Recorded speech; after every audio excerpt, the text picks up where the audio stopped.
தமிழ் மொழியின் பாரம்பரியத்தை தமிழ்நாடு மட்டுமின்றி மற்ற மாநிலங்களும் அறிந்து கொள்ள வேண்டும் என ஆளுநர் ஆர் என் ரவி தெரிவித்துள்ளார்.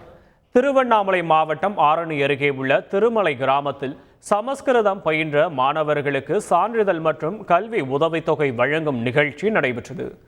இதில் தமிழக ஆளுநர் ஆர் என் ரவி கலந்து கொண்டு சான்றிதழ் வழங்கினார். பின்னர் நிகழ்ச்சியில் பேசிய அவர், தமிழ் மற்றும் சமஸ்கிருதம் இரண்டு மொழிகளுமே தனித்துவமான அம்சங்களை கொண்டது என கூறினார்.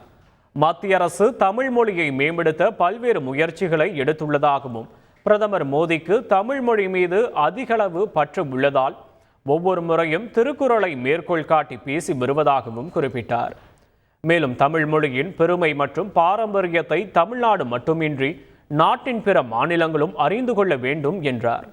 இந்த நிகழ்ச்சியில் மாவட்ட ஆட்சியர் பாஸ்கர பாண்டியன், காவல் கண்காணிப்பாளர் கார்த்திகேயன் மற்றும் அதிகாரிகள் கலந்து கொண்டனர். செய்திகளை உடனுக்குடன் தெரிந்து கொள்ள உடனே சப்ஸ்கிரைப் பண்ணுங்க.